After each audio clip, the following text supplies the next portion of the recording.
What does your body reveal about you? I remember years ago, Ian King saying our bodies are a collection of our beliefs and values. And I think that's a really good way to look at them.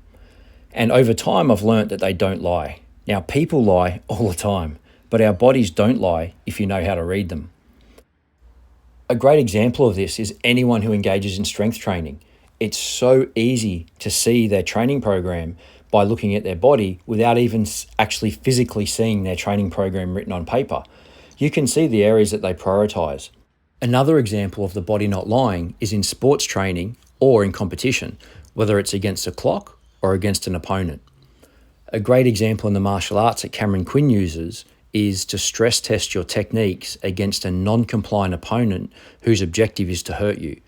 It's all well and good to rehearse and practice techniques at 50, 60, 70, and 80%, but until you have to go 100% against a non-compliant opponent whose objective is to hurt you, you don't really know the effectiveness of what you're doing. And this is where the body lying versus people lying comes into play, while some other sports and skills are far easier to measure. As an example, the 100-meter sprint.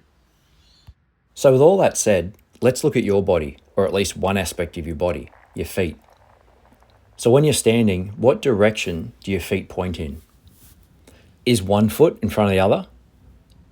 And what's your weight distribution doing? Based on your response to these questions, what's your body communicating to you?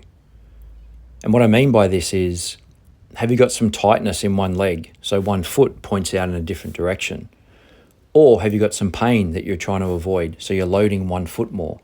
Or have you had a recent injury that's changed the way you walk? Or do you play a sport that's lower body dominant and encourage you to stand or move in a certain way?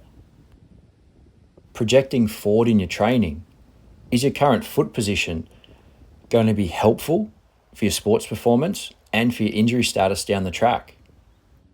And if you've decided to make a change, what's the first change you'll make? And what's your plan to retain that change long term?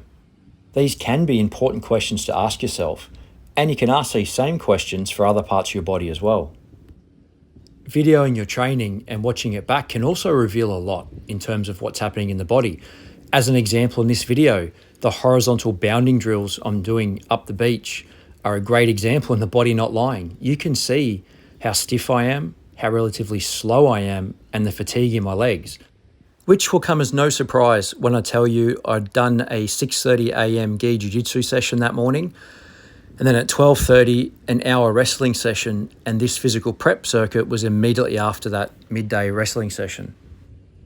But if you can read the body, you don't need to know all that information to be able to see the fatigue, because the body doesn't lie. If you'd like to dive deeper into this area and in relation to your own posture, I've put a link in the description of this video to a fantastic article that Ian wrote called Out of Kilter. Check it out.